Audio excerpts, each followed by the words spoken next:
C'est un plaisir d'être ici aujourd'hui. Je suis contente d'être là avec vous. Vous avez bravé le soleil. Hein. Pour une fois, ce ne sera pas la neige ou la pluie. Mais vous avez bravé le soleil et puis l'entrée ici. Mais c'est un lieu super où j'ai eu le plaisir de venir une autre fois aussi parler de planétologie. Et voilà, je voulais me présenter. Moi, je travaille à l'Observatoire de Meudon. Donc, je suis spécialisée dans la planétologie et puis surtout dans la planétologie du système solaire externe. Donc, aujourd'hui, je veux vous amener aux confins du système solaire et peut-être même au-delà. Et j'ai aussi la charge depuis récemment de présider le comité des sciences de l'espace. C'est un des comités de la Fondation européenne des sciences et donc on est les scientifiques qui donnent des conseils autour du spatial dans l'Union européenne, c'est-à-dire tout ce qui est programme spatial des agences, de la Commission européenne, etc. On a un avis indépendant là-dessus. Donc, comme je vous le disais, on va faire un voyage assez lointain aujourd'hui. Vous connaissez la famille de notre Soleil, avec les planètes terrestres et les planètes géantes, je suis sûre, tous. Et vous savez qu'on n'est plus qu'à malheureusement 8 planètes, hein, parce que pauvre petit Pluton a été chassé du système solaire il n'y a pas si longtemps que ça, et puis tout le monde croit que c'est parce qu'il était petit, mais en fait pas du tout, c'est parce qu'il n'avait pas bien fait le ménage autour de lui. Il n'avait pas nettoyé, il n'avait pas accrété suffisamment de matière, donc comme vous voyez, aujourd'hui on se retrouve avec effectivement un environnement très diversifié. Et l'un des buts aujourd'hui de la planétologie, c'est d'aller vers le système solaire externe, et je vais vous expliquer pourquoi. Donc une fois qu'on a perdu Pluton, la question qu'on va aborder aujourd'hui, c'est dans le système solaire, on connaît une seule planète habitée. Habitée, c'est là où on a trouvé la vie. Moi, je ne veux pas vous parler de la planète habitée. Il y a des gens sûrement ici qui savent mieux que moi, qui connaissent mieux que moi la Terre. Moi, je suis une pauvre planétologue, donc je regarde les planètes. Je vais vous parler d'habitabilité. Donc, pour pas qu'il y ait de confusion, habitabilité, en gros, c'est les conditions qu'on cherche, nous les astronomes, dans les objets du système solaire et au-delà, pour dire que la planète, l'objet céleste, le satellite, quel que soit l'objet, c'est un objet dans lequel la vie pourrait éventuellement émerger, mais surtout la vie pourrait subsister, c'est-à-dire survivre. Et si on dit la vie peut survivre, si je vous demande, là aujourd'hui, qu'est-ce que vous avez besoin pour vivre? Quand je suis en France, quand je suis en France, j'aimerais bien qu'un jour quelqu'un me dise du vin. Parce que de l'eau, on me le dit tout le temps, mais enfin bon, de l'eau, d'accord. Ensuite, qu'est-ce que vous avez besoin d'autre? Le carbone, c'est pour quoi faire? Vous avez besoin de boire et de manger. Donc vous avez besoin de nutriments. D'accord. Vous savez bien qu'au départ, la Terre n'avait pas vraiment l'atmosphère qu'on a aujourd'hui. Et même si je vous demande qu'est-ce que c'est l'atmosphère qu'on a aujourd'hui, qu'est-ce que vous respirez en ce moment, vous me dites? Ah, je suis devant des connaisseurs, très bien, parce que d'habitude on me dit l'oxygène.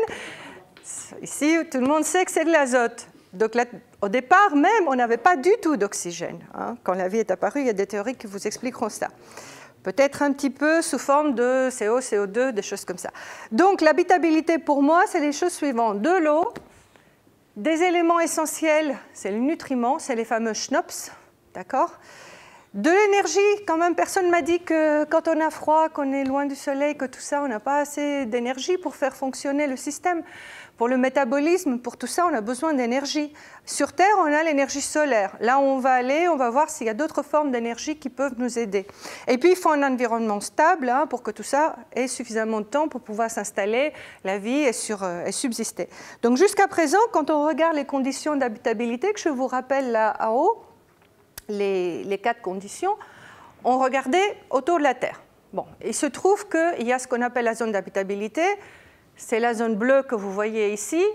En fonction de la masse des différentes étoiles, plus l'étoile est petite, moins elle est chaude, plus la zone d'habitabilité se rapproche de son étoile, donc c'est pour ça qu'elle est plus près en bas, et plus l'étoile est grosse, elle peut aller plus loin en distance. Et au milieu, vous avez notre système solaire avec les planètes dont on a parlé tout à l'heure. Et jusqu'à présent, la seule planète qui a la bonne chance d'être au beau milieu de la zone d'habitabilité, c'est la Terre. Et c'est la seule planète habitée que l'on connaisse. Mais jusqu'à présent, on cherchait aussi à côté, Vénus, Mars, pour voir si c'était possible que la vie est apparue par le passé sur l'une de ces planètes qu'on appelle terrestres, ou si la vie existe encore aujourd'hui.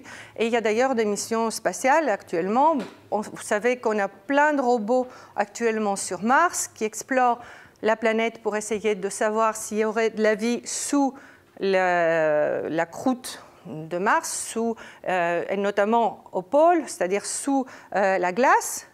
Et il y a aussi la mission ExoMars, vous avez peut-être entendu parler, qui est une mission européenne, essentiellement de nos jours, parce que les Américains se sont retirés, et qui fait aussi des recherches sur le plan des gaz qui se trouvent dans l'atmosphère de Mars, pour voir s'il y aurait du méthane ou d'autres gaz à signification biologique. Mais ça, c'est les habitats qu'on appelle surfaciques, c'est-à-dire que quand vous cherchez de l'eau liquide, là, c'est la zone d'habitabilité où l'eau liquide existe au niveau de la surface. Alors, par contre, moi, je ne regarde pas où elle est l'eau, si elle est sur la surface ou en dessous. Moi, je regarde partout où il peut y avoir de l'eau. Et une surprise que nous avons eue il y a quelques années, avec un petit satellite, tout petit satellite, qui s'appelle Encelade, qui est le satellite que vous voyez ici, qu'on a vu éjecter de l'eau dans l'espace. Et là, on se trouve autour de Saturne, 10 unités astronomiques de distance, alors que tous les modèles vous expliquent que la zone d'habitabilité s'arrête ici, à peu près, juste avant Jupiter, à 5 unités astronomiques à peu près, mais sauf que cette eau liquide, pour être expulsée comme ça sous forme de panache ou de geyser, se trouve sous la surface. Et ça, c'est quelque chose que les gens n'avaient pas pris en compte, mais qui a fait que maintenant, la zone d'habitabilité, elle est poussée beaucoup plus loin que ce qu'on avait auparavant, puisque nous avons des indications de la présence d'océans liquides sous les surfaces aussi d'autres satellites, par exemple des satellites de Jupiter. Donc là, nous avons Jupiter avec Ganymède et Europe, et là, vous avez Saturne avec Encelade et Titan. Et pour tous ces objets, ces satellites de glace, nous avons des indications qu'il y a de l'eau liquide sous la surface. Donc, dans le temps, quand on regardait les mondes habitables, nous avons fait plusieurs catégories dans un papier qu'on a publié en 2009, avec une classe numéro 1, c'est-à-dire les objets comme la Terre. La Terre, pour le moment, c'est là qu'on a trouvé des formes de vie intelligentes. Et là, je ne rentre pas dans la discussion. Intelligent, pas intelligent, les gens, ils ont leur propre avis là-dessus. Par contre, on a aussi des objets qui sont au bord de la zone d'habitabilité traditionnelle, c'est-à-dire que là où il y a l'eau liquide à la surface, qui sont Vénus et Mars. Et là, il y a pu y avoir la vie par le passé, qui a disparu au jour d'aujourd'hui, ou alors la vie qui est encore présente aujourd'hui sous forme de microbes ou autre chose très, très primaire. Et c'est ça qu'on cherche, des traces de vie extantes ou de traces de vie passée. Et puis, il y a les deux autres catégories, catégorie 3 et catégorie 4, où là, nous avons des satellites de glace, par exemple, dans notre système solaire, qui pourraient avoir la vie qui est apparue à l'intérieur parce qu'il y a une hydrosphère, il y a de l'eau liquide sous la surface, et elle peut être, cette eau liquide, comme je vous montrerai, en contact avec le corps de la planète, l'intérieur, les silicates, les roches, ce qui est le cas sur notre Terre, et ce qui donne naissance à l'activité hydrothermale qui, par exemple, au fond des océans sur Terre, aide la vie à émerger et à survivre.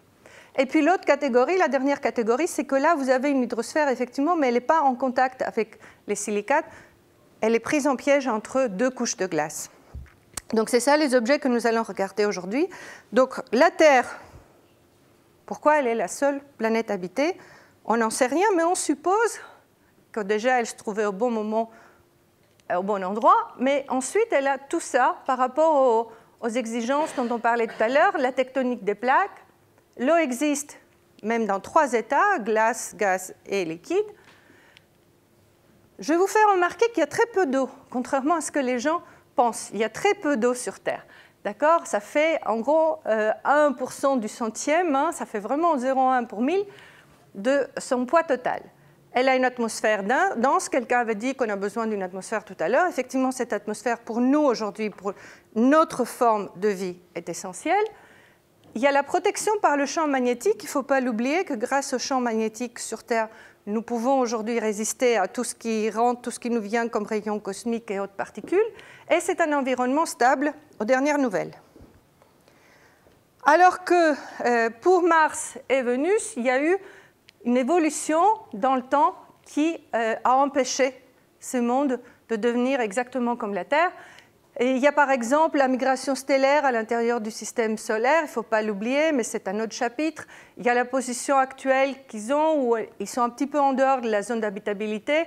Ils ont un faible ou inexistant champ magnétique, une évolution très dynamique de l'atmosphère qui a conduit d'une part, par effet de serre, à un monde complètement avec une atmosphère dense et toxique sur Vénus et à une atmosphère qui n'existe plus sur Mars. Et donc il y a cette perte atmosphérique, comme on le disait tout à l'heure. Mais moi, je veux me concentrer sur les deux autres classes dont on a parlé tout à l'heure, des objets dans le système solaire externe. Et comment est-ce qu'on connaît notre système solaire externe? Eh bien, il y a des années, je ne sais pas si vous vous rappelez, les missions Voyageurs, qui étaient les fabuleux doubles vaisseaux spatiaux qui sont partis en 1977 et qui sont allés faire vraiment un superbe voyage dans le système solaire avec les trajectoires que vous voyez ici et qui ont exploré pratiquement tout ce qu'on avait dans nos manuels jusqu'à il n'y a pas si longtemps que ça. C'était les photos de voyageurs hein, pour toutes les planètes géantes et leur système.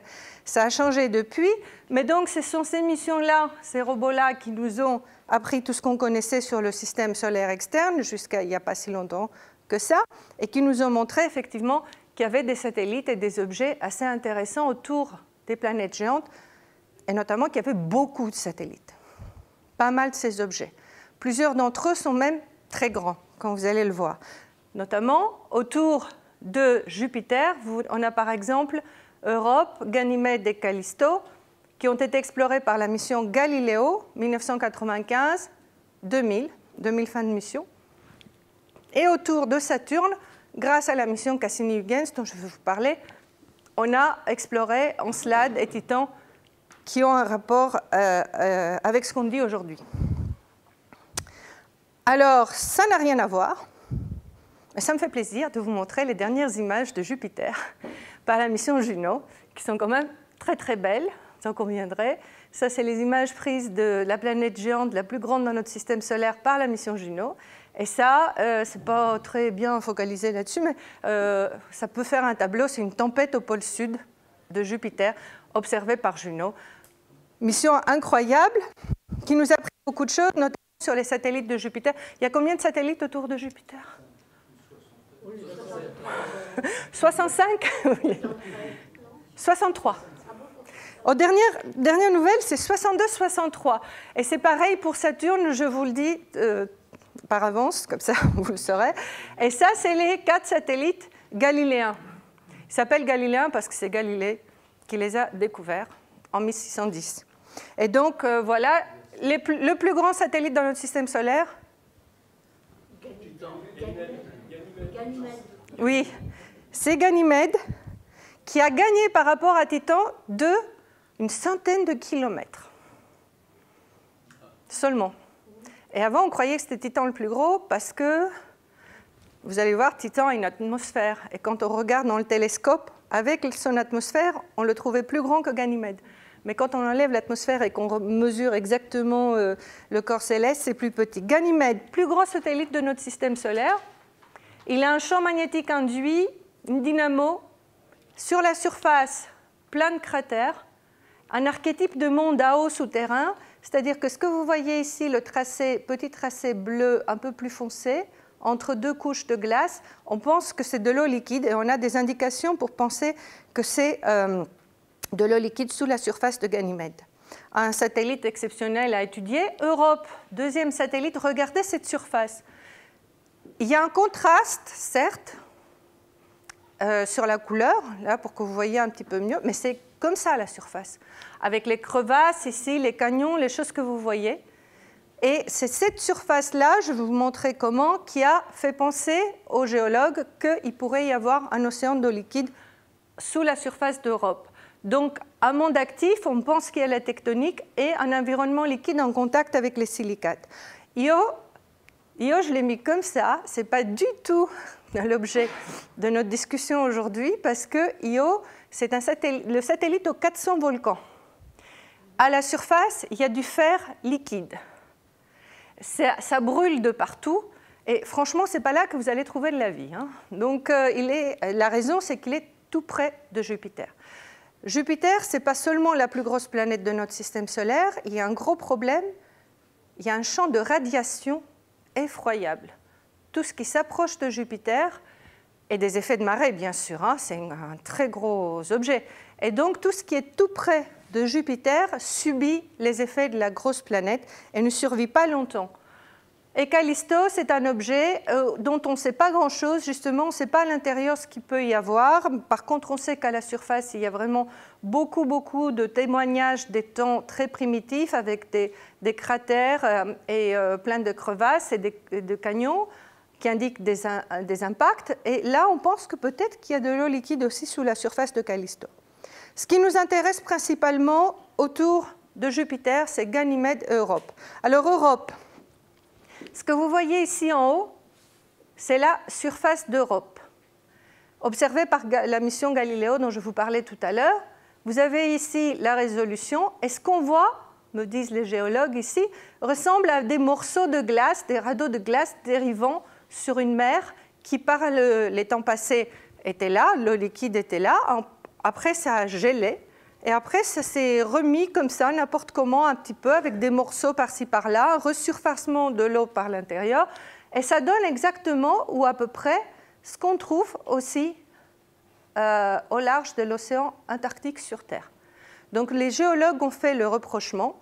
Ils ont regardé aussi les images et ils ont vu que pour faire coller deux morceaux de terrain sur Europe, il fallait bouger un petit peu les canyons et les crevasses et tout ce que vous voyez ici, par exemple, dans les traits que vous voyez ici, et que tout ça, ça laissait supposer qu'il y avait par le passé de l'eau liquide qui coulait au niveau de la surface, qui a gelé au jour d'aujourd'hui, mais qui se déformait au fur et à mesure de l'évolution du satellite. Et donc cette convergence morphologique suggère l'existence d'un océan, mais surtout d'un océan qui n'est pas loin de la surface. Donc ce n'est pas quelque chose qui est très profond, c'est quelque chose qui est près de la surface. Vous le voyez ici aussi, vous voyez tous ces traits, les traits rouges. Vous voyez une surface plutôt claire ici, un peu plus sombre ici. On a essayé de faire la spectroscopie là-dessus. Vous voyez ici les spectres qu'on a obtenus sur la glace de l'Europe plus claire ici, et l'autre partie, par des instruments de la mission Galilée, l'instrument NIMS qui fait des spectres. Et au jour d'aujourd'hui, on n'a pas pu encore complètement reproduire ces spectres. Donc, on ne connaît pas la composition de la surface. On ne sait pas ce qu'il y a exactement dans ces glaces. On ne sait pas de quoi elles sont faites. Et on ne sait pas si ça varie en fonction des différentes régions parce que Galiléo n'a pas pu observer la surface d'Europe tout le temps. On n'a pas une couverture complète de la surface du satellite. Et un autre trait spectaculaire, c'est qu'avec le Hubble Space Telescope, on a vu du pôle sud d'Europe aussi quelques émanations, quelques panaches qui ont été publiés et qui ont depuis montré qu'ils ont une évolution assez aléatoire, c'est-à-dire il y a des moments où on les voit, des moments où on ne les voit pas. Pendant un moment, on a cru que ça n'existait pas, mais il y a eu des mesures encore plus récentes qui montrent qu'effectivement, il y a des geysers au pôle sud d'Europe. Alors tout ça mis bout à bout vous indique quoi? Vous indique que sur Europe, il peut y avoir sous la surface un océan d'eau liquide, ou bien avec des formes de convection, c'est-à-dire plusieurs couches différentes, dont une en contact avec la croûte et une autre en contact avec les silicates, ou alors directement contact entre la croûte et les silicates, ce qui favoriserait les activités hydrothermales au fond de cet océan, comme sur Terre. Et à ce moment-là, vous auriez les petites bestioles que vous voyez ici, qui essayent de monter au niveau de la surface. Ces bestioles-là, d'ailleurs, ont été imaginées par Stephen Hawking. Il y a une vidéo que vous pouvez voir, je ne vous la montre pas ici, de Stephen Hawking qui raconte comment il voit les aliens dans le système solaire. Donc, ce n'est pas complètement idiot de s'imaginer. Moi, j'imagine des vies beaucoup plus primitives. Hein. Elles ne ressemblent à rien à tout ça. Mais lui, il s'imaginait quand même comment est-ce que ces organismes pourraient survivre à l'intérieur de l'océan d'Europe ou de Mars ou d'ailleurs. Et donc, qu'est-ce qu'on a sur Europe? On a donc un océan. Et les émanations dont je vous parlais tout à l'heure nous ont montré que cet océan, c'est de l'eau chaude et salée, c'est-à-dire qu'on a trouvé des grains de sodium dans les émanations. On a les éléments essentiels qu'on disait tout à l'heure, hein, parce qu'il y a des choses aussi qui arrivent sur Europe de l'extérieur. Il y a des impacteurs. Et il y a peut-être des organiques au niveau de la surface. La question, c'est de savoir si ces organiques arrivent à pénétrer jusqu'à l'eau liquide à l'intérieur. Et ils ont un autre problème, ces organiques, c'est qu'ici, à la surface, personne n'est protégé de la radiation par Jupiter. C'est-à-dire qu'ils peuvent être détruits le moment où ils arrivent. Mais s'ils ne sont pas détruits tout de suite, s'ils arrivent à former des organiques, à ce moment-là, ils peuvent descendre dans les océans. Et à ce moment-là, toute cette chimie peut se produire au fond des océans. Vous avez ici un exemple de fumeurs noirs, vous savez, les fameux black smokers qui sont au fond des océans terrestres. Et donc, c'est un satellite qui pourrait effectivement être habitable. En tout cas, un habitable potentiel dans notre système solaire. Et l'autre satellite dont je vous parlais, c'est Ganymède, plus gros satellite de notre système solaire. Là, on pense que l'hydrosphère, c'est-à-dire l'eau liquide, se trouve à l'intérieur, entre deux couches de glace. Et il y a actuellement beaucoup de mesures et d'expériences en laboratoire pour voir quel type de glace d'une densité plus grande ou plus petite peut permettre effectivement la présence d'une couche d'eau liquide piégée entre deux couches de glace. Donc moi, je ne suis pas glaciologue, mais il y a des gens qui vont vous montrer comment, avec des types de glace différents, de densités différentes, de pressions différentes, on peut avoir effectivement une couche d'eau liquide entre les deux. Et là, on n'est pas par contre du tout en contact avec la surface, parce que vous avez la glace, l'eau liquide, la glace et après la surface. Donc est-ce qu'on arrive quand même à faire pénétrer des organismes qui arrivent au niveau de la surface jusqu'à la couche d'eau liquide à l'intérieur? C'est la grande question. Par contre, on a un gros satellite, on a un environnement stable et on a des sources d'énergie parce qu'on est autour de Jupiter, il y a de l'énergie chimique qui peut se produire, il y a des forces de marée, etc. Et ce qui est intéressant pour Ganymède, c'est que lui, il a un champ magnétique. Il a un champ magnétique induit par interaction entre la magnétosphère de Jupiter et une couche conductrice, et c'est ça qu'on pense qu'est l'indication pour la présence d'un océan d'eau liquide à l'intérieur. Il a aussi son propre champ magnétique dipolaire interne, et il interagit aussi avec la magnétosphère de Jupiter. Donc il est bien protégé. Dans notre système solaire, il n'y a que 3 objets qui ont ce type de champ magnétique. L'un, c'est Ganymède, l'autre, c'est la Terre, et le troisième, c'est Mercure. Oui, Mercure.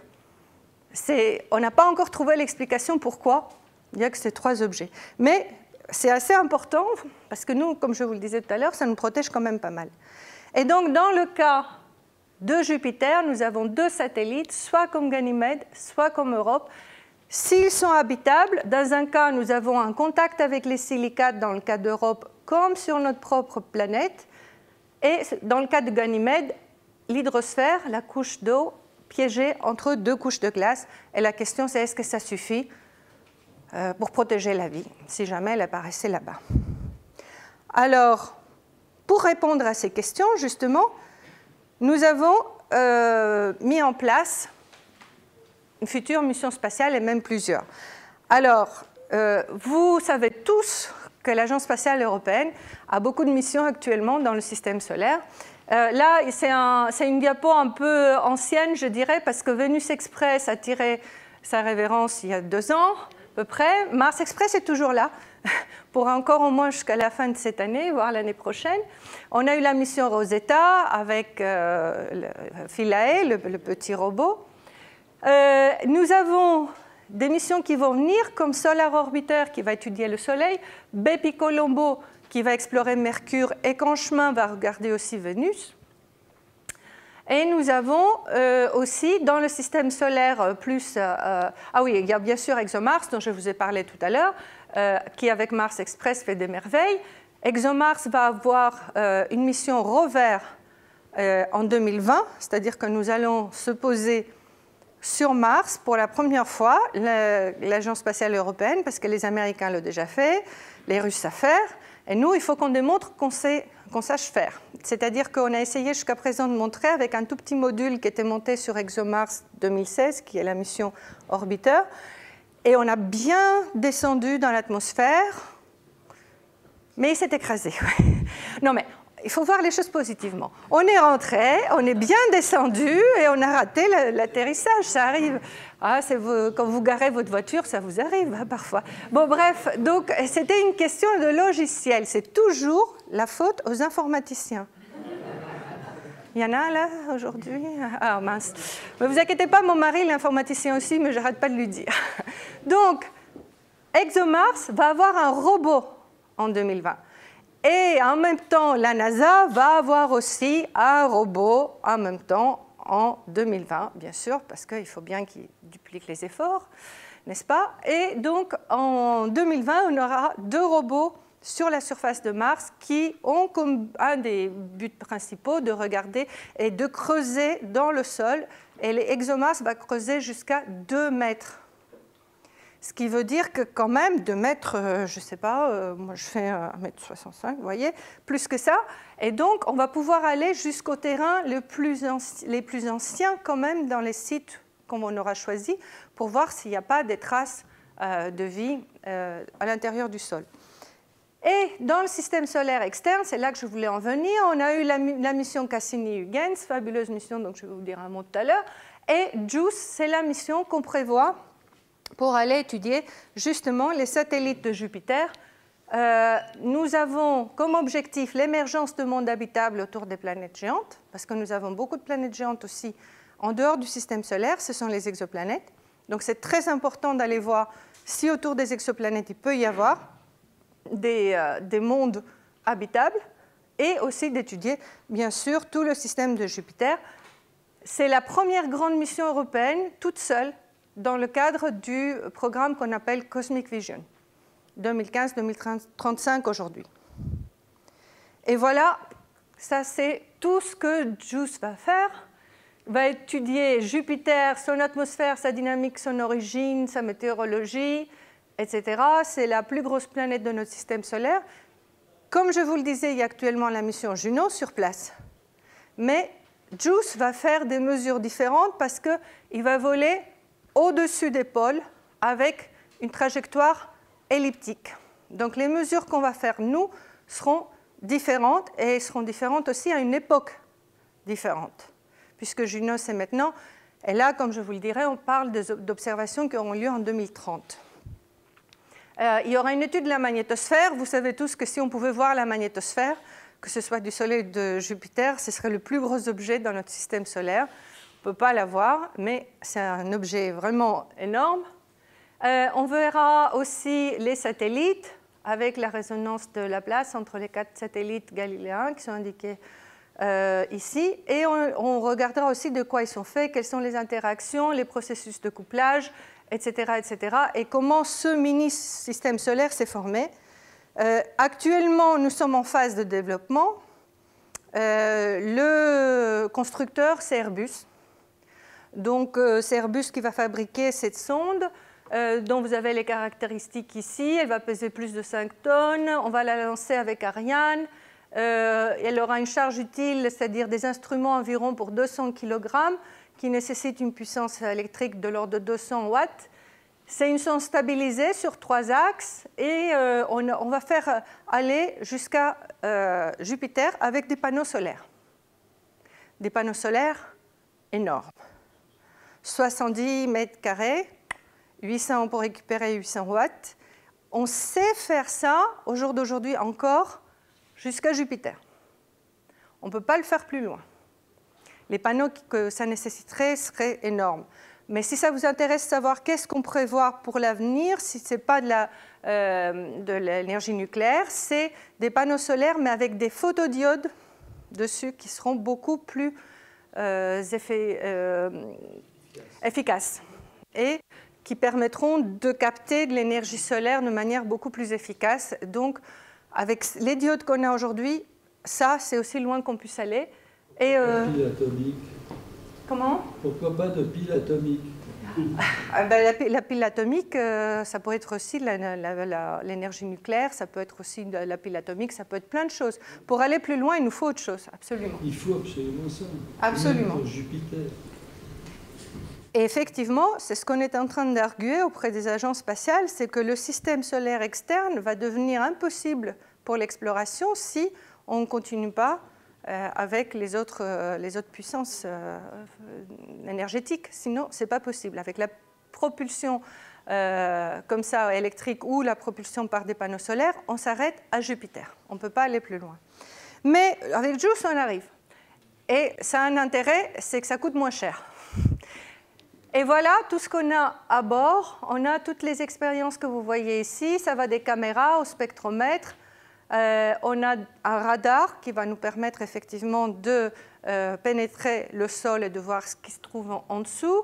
On a des expériences radio et on a toute une foule d'instruments qui vont étudier la magnétosphère, le plasma et tout ce qui tourne autour de Jupiter. Là, c'est la trajectoire. Alors, on va partir en juin 2022.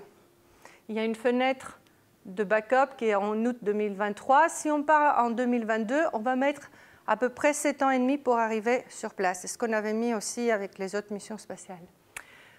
On va faire Terre, Vénus, Terre, Terre pour acquérir l'énergie cinétique dont on a besoin. Et on va arriver par des gravidéviations, grâce à Ganymède, à faire 2 survols d'Europe. Ici, c'est Europe et on va survoler l'une de ces régions, 2 de ces régions qu'on appelle des régions actives. C'est-à-dire c'est des régions où on voit des différences au niveau de la surface et on pense qu'il y a peut-être un resurfacement, il y a quelque chose qui sort de la surface et qui rend ces régions encore plus intéressantes que le reste. Ensuite, on va faire des survols de Callisto, 10, 12 environ. On va étudier Jupiter et sa magnétosphère et on va finir autour de Ganymède, qui est quand même l'objet principal de cette mission. On va finir autour de Ganymède en commençant par des trajectoires elliptiques comme vous voyez ici. Après, on va se mettre en orbite circulaire et à la fin, on va descendre jusqu'à peut-être même 200 km. Et en fin de mission, on va s'écraser sur Ganymède. L'intérêt, c'est d'avoir accompli les survols de Callisto et les survols d'Europe. Je vais essayer de vous montrer comment on va s'approcher d'Europe et comment on va survoler d'Europe. Nous sommes le 13 février 2031. Vous voyez, je vous projette dans le temps, là, 2031. Vous avez un survol d'Europe, on va s'approcher très près et on va ressortir aussi vite que possible. Je vais vous expliquer pourquoi la radiation de Jupiter ne permet pas à un vaisseau spatial de rester longtemps dans le voisinage d'Europe. On est trop près de Jupiter, les instruments ne fonctionneront plus à cause de la radiation. Mais vous avez vu, on fait un survol, on passe tout près et on s'en va. On a essayé pendant longtemps de voir si on pouvait rester en orbite autour d'Europe, ce n'est pas possible. Et dans le cas de Ganymède, on a aussi, là on est en 2032, là c'est Jupiter, nous on arrive, on regarde un petit peu le système de Jupiter, avec Jupiter et les satellites qui sont autour. Et on va essayer petit à petit de s'approcher de Ganymède, qui est vraiment un gros objet. Donc on arrive, vous vous rappelez, je vous ai dit, sur un plan très elliptique, et on va arriver au-dessus de Ganymède, et on va s'approcher pour essayer de faire des plongeons aussi proches que possible de la surface, dans les régions qui nous intéressent, avant d'entrer en orbite circulaire autour du satellite. Et on va faire des survols. Là, vous avez vu un survol, un deuxième. Et je vous épargne quand on s'écrase. Enfin, je ne vous ai pas épargné, parce que je vous l'ai montré. Alors, voilà donc la mission JUICE, comment on va aborder les 2 cibles principales. il faut quand même que je vous dise que, bien entendu, les Américains ont prévu une autre mission. En même temps, si possible. C'est une mission qui va aller sur Europe. Et cette mission qui va aller sur Europe, il aura fallu quand même beaucoup de temps avant de comprendre que ce n'était pas possible de faire un orbiteur. Et donc, elle va faire une quarantaine de survols, comme je viens de vous montrer avec JUICE, et en s'éloignant en même temps. C'est prévu aussi pour un lancement en 2022, copie tout. Et là où ils sont c'est qu'ils vont essayer peut-être d'utiliser le SLS, le Space Launch System, qui là, c'est une plateforme, c'est une fusée extraordinaire qui peut porter jusqu'à, je crois, 48 tonnes, et sur laquelle, s'ils montent là-dessus, ils mettent 2,7 ans, 2,7 années pour arriver là-bas, alors que nous, on va mettre 5 ans de plus. Et donc, l'idée, c'est qu'ils vont arriver 5 ans avant nous. S'ils montent sur le SLS, ce n'est pas Elon Musk qui fait ça. Bon, je le dis comme ça parce que c'est un truc génial. Hein. Si vous regardez, franchement, si ça marche un jour, le système solaire externe sera vraiment à portée, parce que là, on met quand même 7 à 8 ans pour y arriver. Là, on y arrive à 2 à 3 ans sur Jupiter. Et même Saturne, on pourra le faire en 3-4 ans. C'est-à-dire, ça réduit la durée de moitié. Et donc l'idée, c'est qu'ils montent là-dessus, qu'ils arrivent en 2 ou 7 ans pour une mission nominale de 3 à 4 ans. S'ils font avec une fusée normale, disons, on aura les 2 vaisseaux, JUICE et Europa Clipper, au même moment dans le système de Jupiter pour faire des observations des satellites de glace. S'ils arrivent avant nous, ils avaient le projet d'aller s'écraser aussi sur Ganymède, parce qu'ils ne veulent pas s'écraser sur Europe. Et quand même 5 ans avec nous, alors que nous, on va pour étudier Ganymède, ils vont s'écraser sur Ganymède, ça a fait quand même un petit peu de remous. Et on leur a expliqué que non, il valait mieux qu'ils n'aillent pas s'écraser sur Ganymède quand même, parce que, vous savez, il y a des questions de protection planétaire, il y a des questions de contamination. On ne peut pas faire écraser n'importe quoi, n'importe où. Et donc, ils ont dit OK, pour le moment. Alors, je passe maintenant au système de Saturne. Avec la fabuleuse mission Cassini que vous voyez ici, vous voyez le vaisseau spatial qui portait la sonde Huygens fabriquée par les Européens. Le vaisseau spatial était fabriqué par les Américains, la NASA, avec beaucoup de contributions européennes. 18 instruments au total, 12 sur l'orbiteur et 6 sur la sonde de descente. C'est une mission qui a bien démarré avec un nom comme Cassini, puisque Cassini observait les satellites de Saturne en 1684 à l'Observatoire de Paris. Donc nous, on a une tradition. Depuis, on a vu les satellites, comme je vous le disais, avec la mission Cassini qui est rentrée en orbite en 2004, suite à plusieurs autres missions spatiales, dont les missions voyageurs. Et c'est là qu'on a vu tous ces mondes fabuleux, dont Titan. Et vous êtes tous au courant que sur Titan, vous seriez beaucoup moins stressés, n'est-ce pas? Parce qu'une journée, ça dure 18 jours, que vous avez 8 jours de jour, 8 jours de nuit pour dormir, et qu'une année dure, puisqu'on est autour de Saturne, 30 ans. Ce qui fait que comme on est quand même incliné à peu près comme la Terre par rapport à l'elliptique, nous avons des saisons qui durent chacune 7 ans et demi. Voilà. Et donc là, on a tout le temps qu'il nous faut, que ce soit pour finir notre journée en 24 heures, là c'est 18 jours, ou faire passer nos vacances. Donc Titan est un monde assez extraordinaire et ce n'est pas la seule raison, ces fabuleuses journées et saisons, c'est aussi que ça ressemble, d'après certains, à la Terre primitive. Vous voyez ici des théories qui prévoient que la Terre primitive, c'était du méthane et de l'ammoniac, qui est une forme d'azote, avec l'apport de monomères et des organiques de l'espace vers le sol. Et donc, Titan est pour nous l'occasion d'étudier des conditions qui prévalaient sur la Terre prébiotique avant l'apparition de la vie. Alors, on a eu plusieurs missions sur Titan. La première, c'était la mission Voyageur dont je vous parlais tout à l'heure, qui nous a appris déjà que l'atmosphère est constituée essentiellement d'azote, comme sur Terre. C'est hyper important. Et que, second, chose importante, c'est que nous avons de la chimie organique très très forte à l'intérieur de ce satellite. Cette chimie organique est unique dans le système solaire, disons. C'est une chimie qu'il a fallu aller étudier de plus près. Nous avons aussi un effet de serre qui fait que la température augmente vers les moins 180 degrés Celsius au niveau de la surface. Bon, il fait un peu frais, certes, mais vous avez une pression qui est pareille à 1,5 bar que sur Terre pratiquement.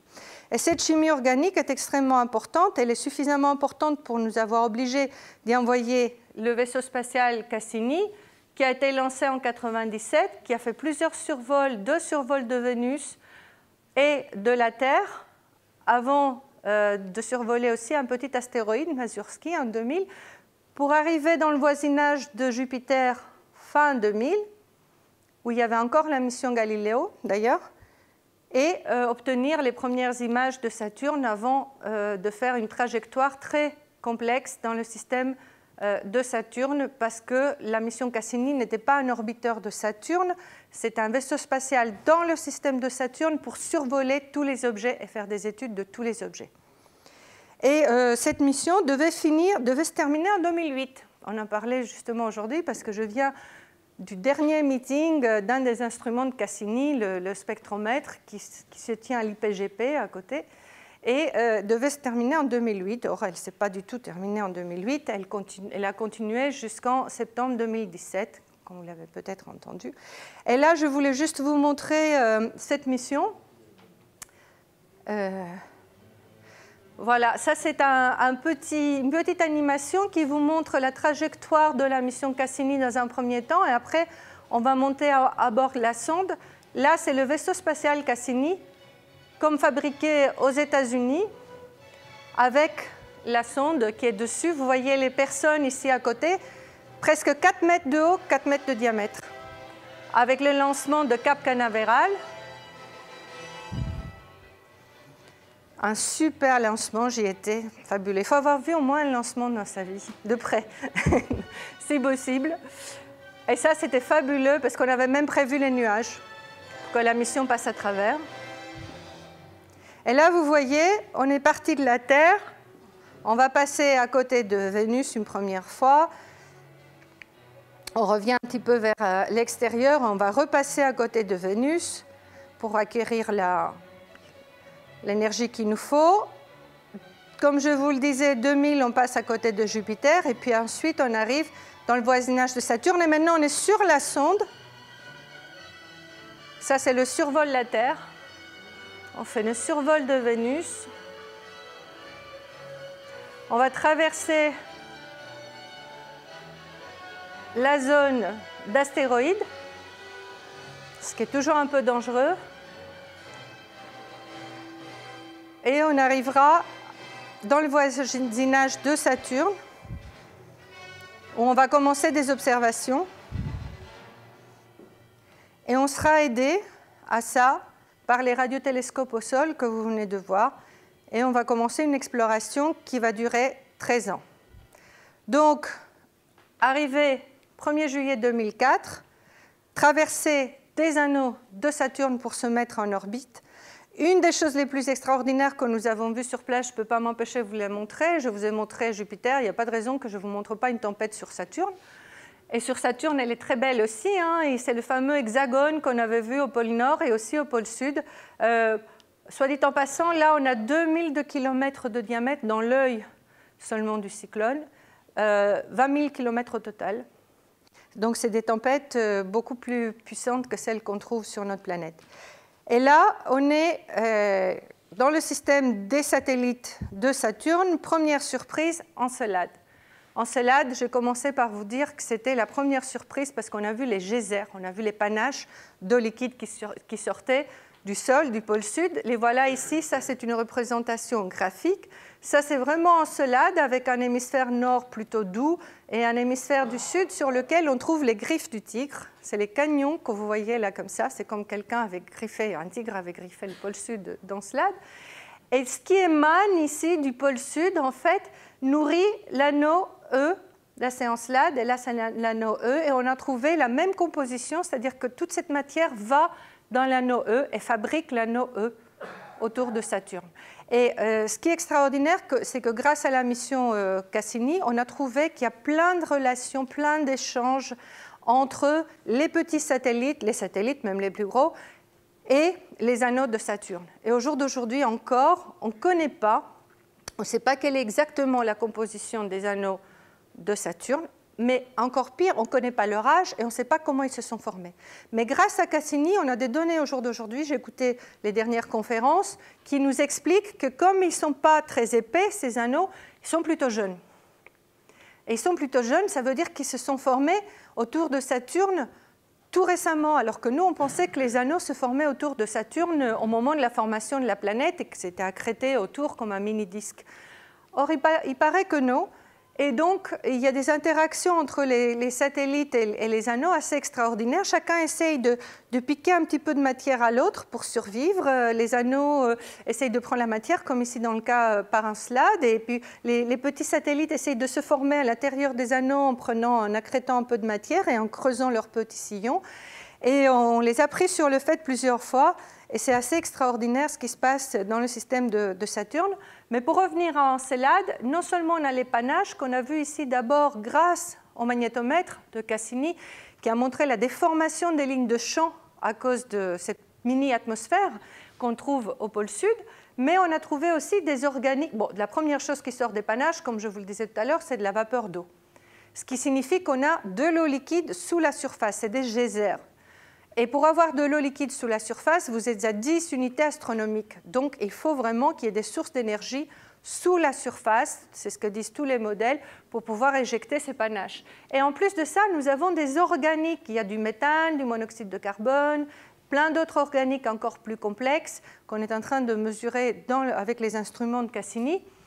Et donc, Encelade, en plus, on a découvert très récemment, l'année dernière, qu'il y avait de la présence d'hydrogène gazeux dans cette mini-atmosphère, ce qui signifie pour certains qu'il pourrait y avoir le contact direct, comme je vous le disais tout à l'heure, entre l'hydrosphère et les silicates, les roches à l'intérieur de ce petit monde, 500 km de diamètre seulement, et qu'à ce moment-là, nous avons des sources hydrothermales qui fabriquent l'énergie interne dont on a besoin pour faire les geysers.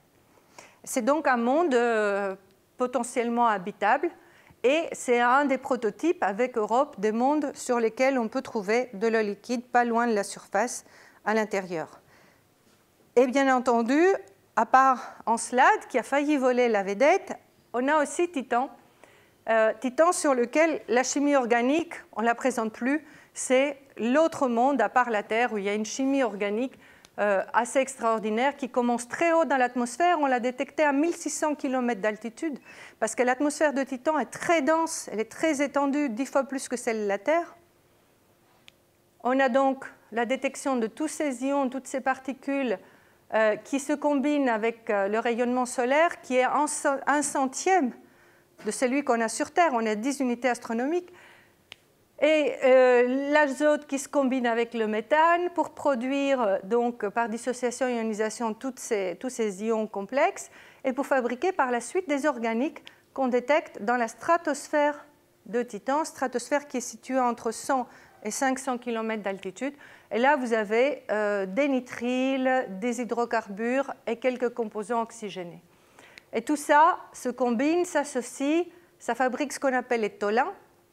Dans l'atmosphère de Titan, c'était un terme utilisé par Carl Sagan, du grec tholos qui veut dire la boue, qui veut dire qu'on ne voit pas clairement à travers. En gros, c'est de la boue, ça fabrique de la boue et ça tombe sur la surface où on détecte par Huygens, cette fois-ci, l'instrument GCMS, toutes ces composantes, toutes ces espèces, y compris le benzène. Donc cette chimie, elle est très poussée.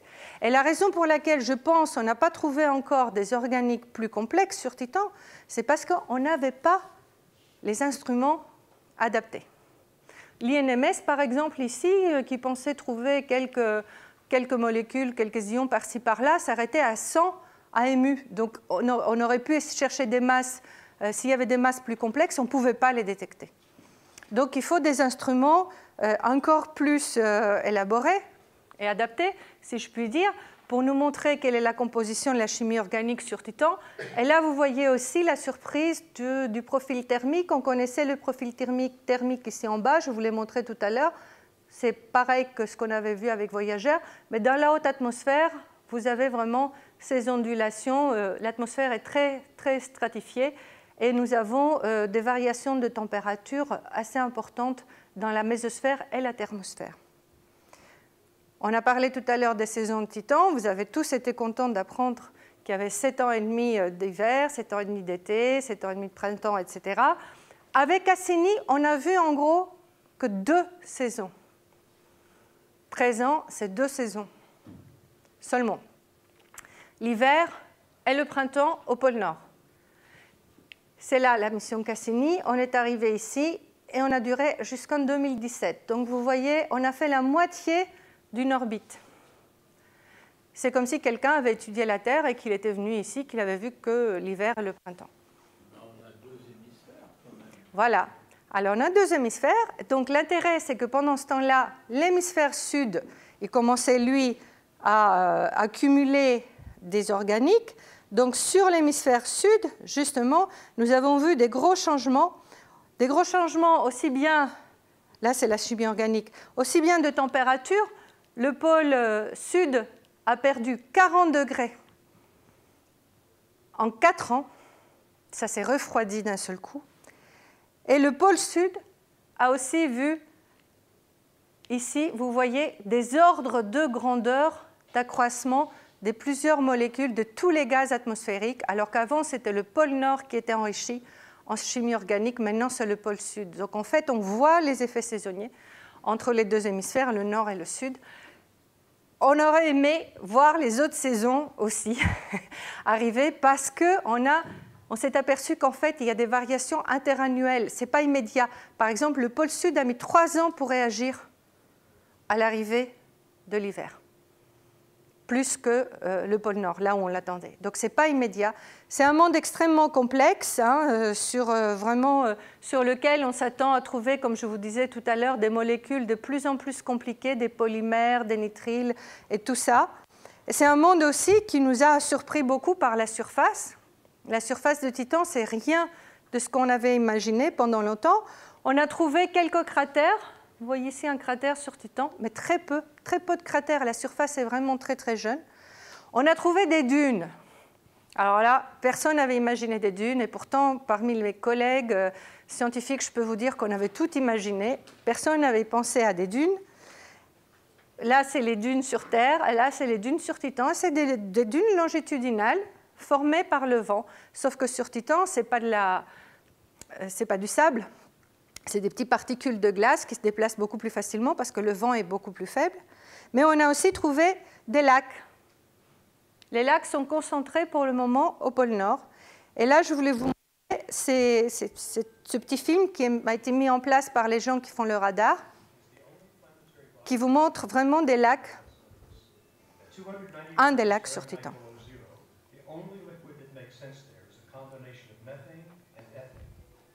This lake is Ontario Locks in Titan's southern hemisphere. It's a little smaller than Lake Michigan. We've colored the lake black because we think that's probably its real color, although we don't really know for sure. We've exaggerated the heights of the shoreline features to make them easier to see. Notice these hills, probably made of water ice. See how the liquid is flooded up the valleys?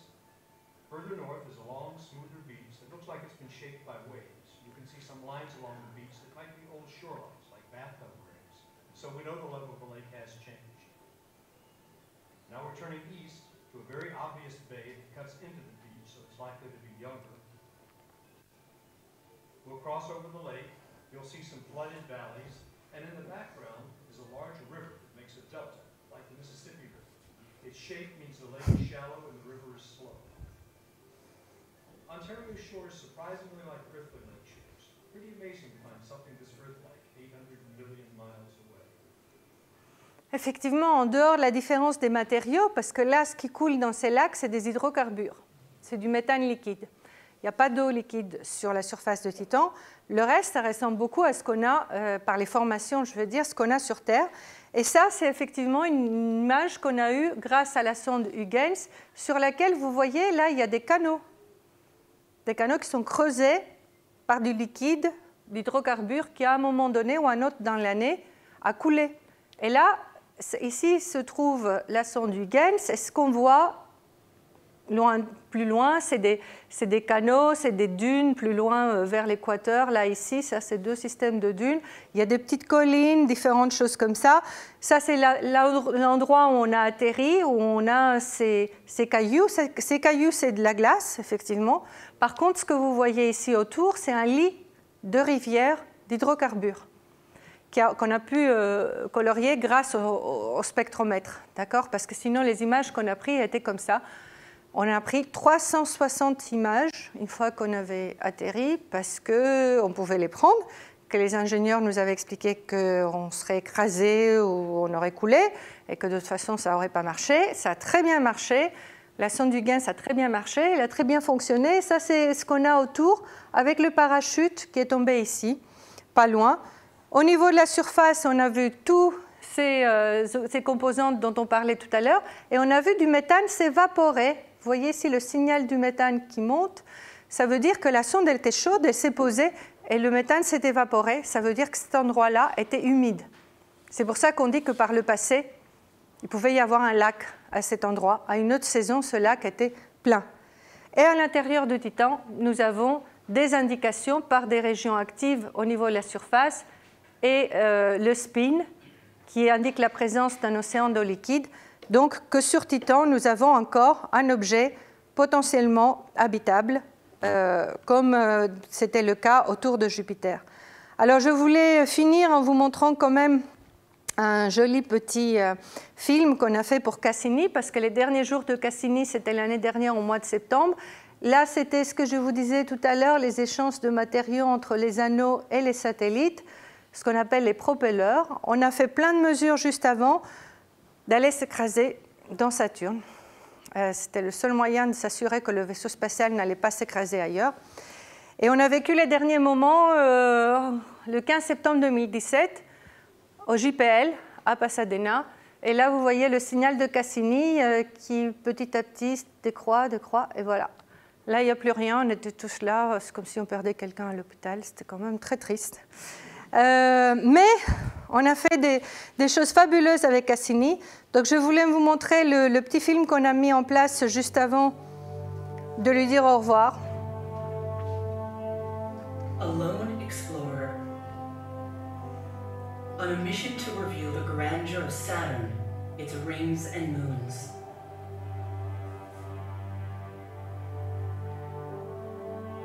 After 20 years in space, NASA's Cassini spacecraft is running out of fuel.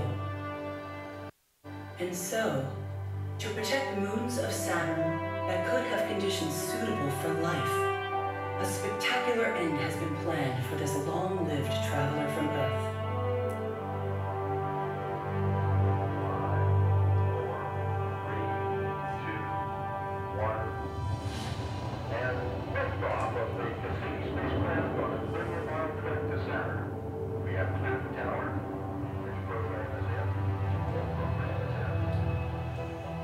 In 2004, following a 7-year journey through the solar system, Cassini arrived at Saturn. SY burn attitude of pointing position, light up the rockets. The spacecraft carried a passenger, the European Huygens probe, the first human-made object to land on a world in the distant outer solar system. For over a decade, Cassini has shared the wonders of Saturn and its family of icy moons, taking us to astounding worlds where methane rivers run to a methane sea, where jets of ice and gas are blasting material into space from a liquid water ocean that might harbor the ingredients for life. And Saturn, a giant world ruled by raging storms and delicate harmonies of gravity. Now, Cassini has one last daring assignment.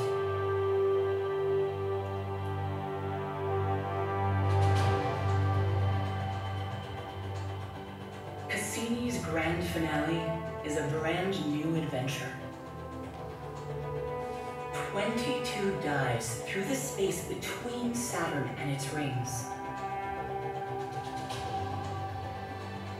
As it repeatedly braves this unexplored region, Cassini seeks new insights about the origins of the rings and the nature of the planet's interior, closer to Saturn than ever before.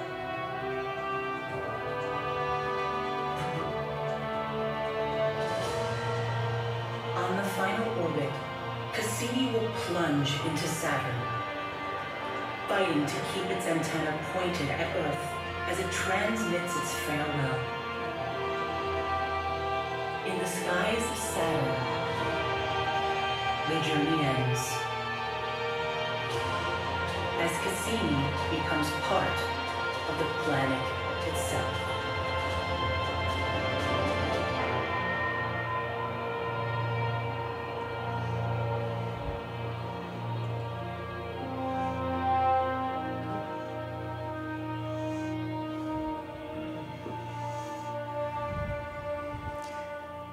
Voilà, prévu des résultats à venir, hein, c'est un petit teaser, comme on dit. Allez voir le film final quand on aura tous les résultats. Et en attendant, il y a d'autres missions spatiales qui sont prévues ou qui ont été à l'étude pour Titan. La toute dernière, sélectionnée par la NASA dans le programme Discovery, Dragonfly, où on va envoyer des drones sur Titan qui vont aller regarder différents endroits.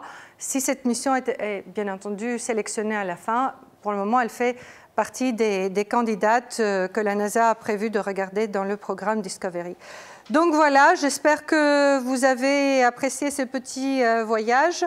Nous sommes dans une ère d'exploration assez extraordinaire puisque nous sommes ici. La prochaine étape, c'est de faire atterrir encore des vaisseaux et faire des mesures in situ à l'avenir. Si ça vous intéresse, il y aura plus d'informations. Si vous voulez regarder, on a un livre avec Thérèse Encrenaz sur la vie au-delà de la Terre d'un point de vue astrophysique. Et moi, il ne me reste plus qu'à vous donner rendez-vous en 2030 pour voir JUICE. Merci beaucoup.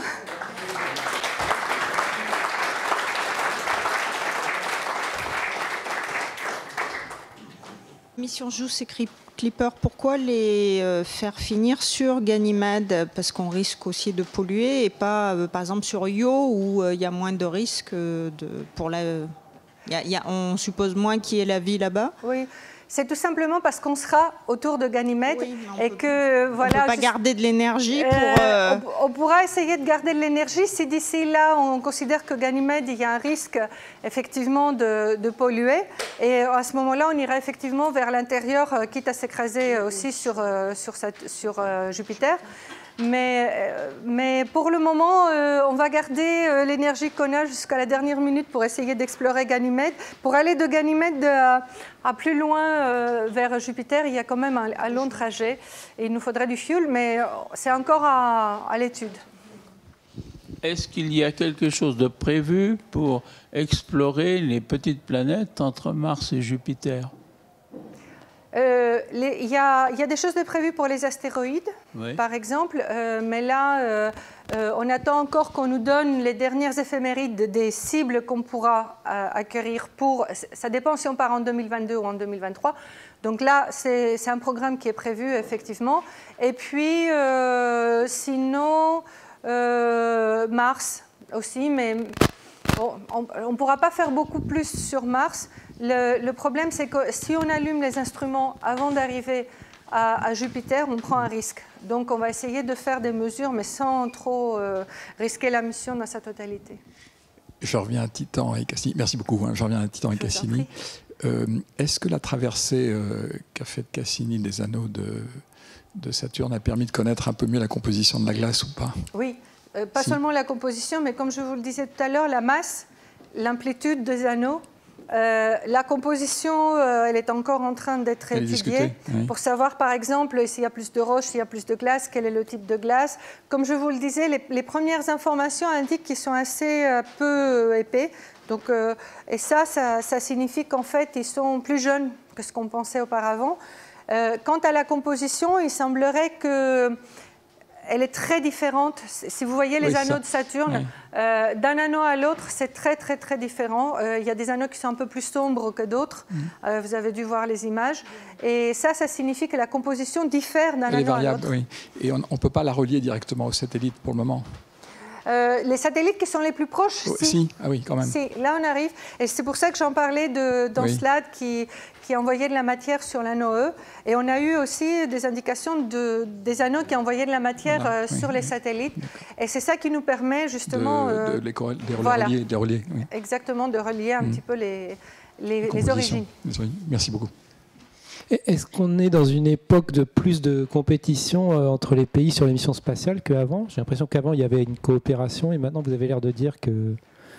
On est dans une époque où à mon avis, on ne peut pas se permettre de faire de la compétition sur les mêmes cibles. Et ça si vous ne l'avez pas compris dans ce que je vous ai dit, c'est que je trouve que justement, on fait de la compétition un peu idiote. C'est-à-dire faire les mêmes choses par deux agences spatiales, c'est ridicule. Faire 2 fois l'émission sur Mars, 2 fois l'émission autour de Jupiter, 2 fois ceci, 2 fois cela. Non, on ne peut pas se le permettre parce que justement, on n'a pas les budgets qu'on avait par le passé, ni pour la NASA, ni pour l'ESA. La dernière ministérielle, l'Agence spatiale européenne, les ministres ont dit non, on ne peut pas vous donner l'argent que vous demandez parce qu'il y a une crise financière, il faut qu'on pense à nos pays. Donc je trouve ça un petit peu bête d'avoir de la compétition sur ce plan-là.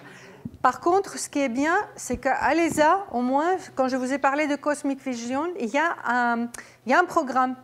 Par exemple, sur les exoplanètes, l'ESA a actuellement 3 missions, Khéops, Plateau et Ariel, qui viennent d'être sélectionnés comme M4. Donc là, il y a un roadmap, il y a un programme pour les exoplanètes. Pour ce qui est du système solaire externe, je vous ai parlé de Jupiter, je vous ai parlé de Saturne. Vous auriez pu me demander, et alors Uranus et Neptune? Ça, c'est aussi dans les études, parce que la prochaine mission dans le système solaire externe, on a fait Pluton, devrait être les planètes géantes de glace, comme on les appelle, Uranus et Neptune. Donc, pour moi, c'est ça qu'il faut faire. Il faut avoir un programme, il faut aller explorer les objets qu'on a dans le système solaire. Sur Mars, je trouve ça vraiment... 40 robots, 50 orbiteurs, enfin j'exagère, mais je ne vois pas l'intérêt. Il y a tellement de choses à découvrir encore dans notre système. C'est ça que j'essayais de vous montrer, qu'on ne connaît pas le système solaire à fond. Donc oui, et la compétition qu'il y a, ce n'est pas une compétition saine. Oui, en mathématiques, ça, il y a les conditions nécessaires et puis il y a les conditions suffisantes. Et puis souvent, dans beaucoup de sciences, c'est pareil. Oui. Les 5 ou 6 raisons liées à l'habitabilité par rapport à la vie, est-ce que vous trouvez que c'est très explicatif par rapport à la complexité, à la chimie des acides aminés, des protéines, du métabolisme avec un dynamisme absolument incroyable qui fait que d'un côté, on a 5 petites questions en disant oui, la table de multiplication par 9, ça marche, oui. Et puis de l'autre côté, quelque chose d'une extraordinaire complication qui fait que la vie a une probabilité une chance sur 10 puissance 500, vous voyez, d'apparaître, même si jamais les 3 conditions d'habitabilité, les 5, pardon, conditions d'habitabilité. Qu'est-ce que c'est que cette recherche? Il faut explorer ces planètes, mais les chercher toujours avec la vie. Est-ce que ce n'est pas une erreur et ça ne fausse pas des analyses qui auraient été autrement plus intéressantes si jamais... Alors, moi, je suis astrophysicienne, donc la vie, si ça avait une autre forme que la nôtre, elle me tomberait sur le nez, je ne le saurais pas.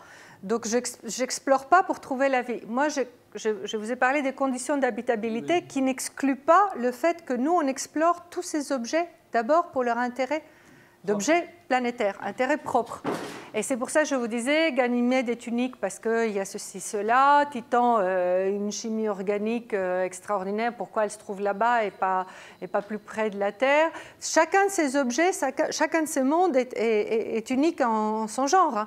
Et après, il nous faut un fil conducteur quand on fait une exploration. Et pour un pauvre astrophysicien, les 4 conditions d'habitabilité sont déjà beaucoup, parce que il faut montrer, un biologiste, comme vous le dites, me dirait mais la vie c'est tellement plus complexe. Un philosophe me dirait mais vous n'avez aucune idée de ce que c'est la vie. Moi, je prends mon petit télescope, ma petite mission spatiale, et j'essaye de caractériser ces objets par intérêt de planétologie comparée. C'est ça qu'on appelle cette étude, c'est une planétologie comparée. Et c'est comme ça qu'en fait, on arrive à remonter à l'origine et à l'évolution du système solaire, parce qu'on compare ces différents objets entre eux. Et puis ça, c'est mes fils conducteurs. Quelqu'un d'autre pourrait prendre un autre fil conducteur. Mais qu'on trouve la vie ou pas, ça, pour moi, c'est une question aussi de croyance. Après, je suis désolée, mais en tant que scientifique, je ne peux pas vous dire autre chose qu'il y a une seule planète habitée. C'était le début de ma conférence. Une deuxième petite question. C'est les effets de marée, que ce soit Saturne ou Jupiter, ça fait des effets de marée considérables. Et ces effets de marée qui chauffent donc ces lunes de planètes, elles sont provoquées par l'ellipticité de l'orbite. Oui, tout à fait. Donc, maintenant on les voit, ces effets, d'ailleurs. Oui, donc quand c'est près de la grosse planète, eh bien, ça comprime, et puis quand c'est plus loin, ça se décomprime, bon, et ça fait une chaleur qui peut être considérable. Est-ce qu'on a des mesures sur ces effets, enfin sur la chaleur provoquée, et puis 2, est-ce que ces orbites plus ou moins elliptiques ne renseignent pas sur l'ancienneté de ces planètes, ou au moins l'ancienneté de leur activité interne? Tout à fait. D'ailleurs, j'avais un petit film, mais je ne voulais pas montrer dans l'intérêt du temps, qui montre effectivement ces effets sur Europe, qui effectivement se distend ou se comprime selon sa trajectoire autour de Jupiter. Comment ces forces de marée fabriquent l'énergie qui va à l'intérieur, qui peuvent maintenir l'eau sous forme liquide même à l'intérieur, qui peuvent provoquer toutes ces réactions dont on parlait tout à l'heure, et qui montrent au bout de combien, en fonction des modèles, en mesurant justement cette énergie qu'on pourrait récupérer par effet de marée, au bout de combien de temps le satellite se forme avec telle forme ou tel oblateness, écrasement, je ne sais pas, au pôle ou pas. Donc tout ça, ça remonte effectivement, comme vous dites, à l'histoire de chacun de ces objets et de son évolution. On a tous ces modèles, mais il y a plusieurs modèles. Bonjour madame. Bonjour. Quelle est votre approche sur la fameuse 9e planète? Moi, je cherche la 10e maintenant. Non. Vous savez, si je vous ai parlé de Pluton au début, c'est pas pour rien. C'est parce que moi, j'ai été traumatisée quand ils m'ont enlevé Pluton du système solaire.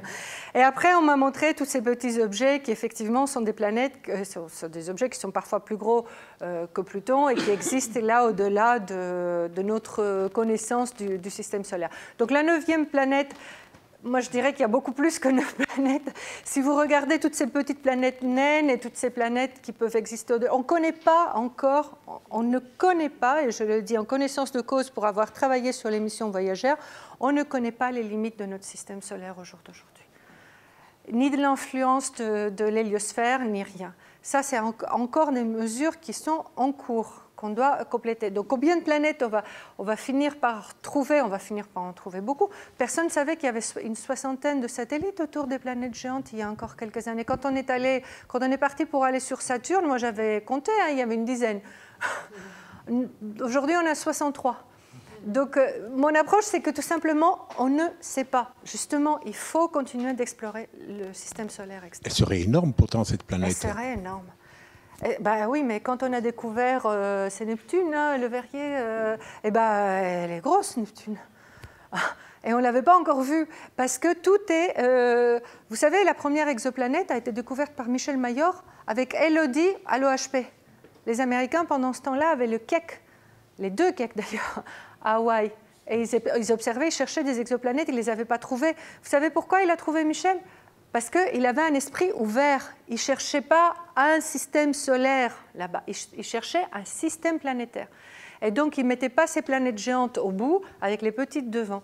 Et c'est comme ça qu'il a trouvé une grosse planète à côté de son Soleil, 51 PEG. Et donc, si on garde une ouverture d'esprit et si on a les technologies adaptées, parce que je ne peux pas vous cacher que si on n'a pas les technologies adaptées, on ne pourra pas trouver des planètes. Parce que c'est extraordinaire de voir des planètes extrasolaires, mais de ne pas voir nos planètes à nous. Oui, mais ça arrive. Est-ce qu'elles existent quand même? Est-ce qu'elle existe, cette planète, à votre avis? Alors moi, je n'ai pas encore vu de preuves irréfutables, je dirais. Mais après, je n'ai pas étudié ça de très près. J'attends encore, c'est comme les autres choses qu'on voyait tout à l'heure, on attend la confirmation. Par exemple, tous les océans dont je vous ai parlé, on ne les a jamais vus encore. Par contre, on a des mesures indirectes. Donc, quelqu'un va aller sur Europe, il va creuser, il va me dire « Mais non, il n'y a pas d'eau en dessous. Pourquoi tu nous racontais qu'il y avait de l'eau en dessous ?» Ah parce que moi, on m'avait dit que les crevasses au niveau de la surface, c'était de la tectonique. Vous voyez ce que je veux dire? Il me reste à remercier sur cet exposé passionnant et animé. Merci à vous.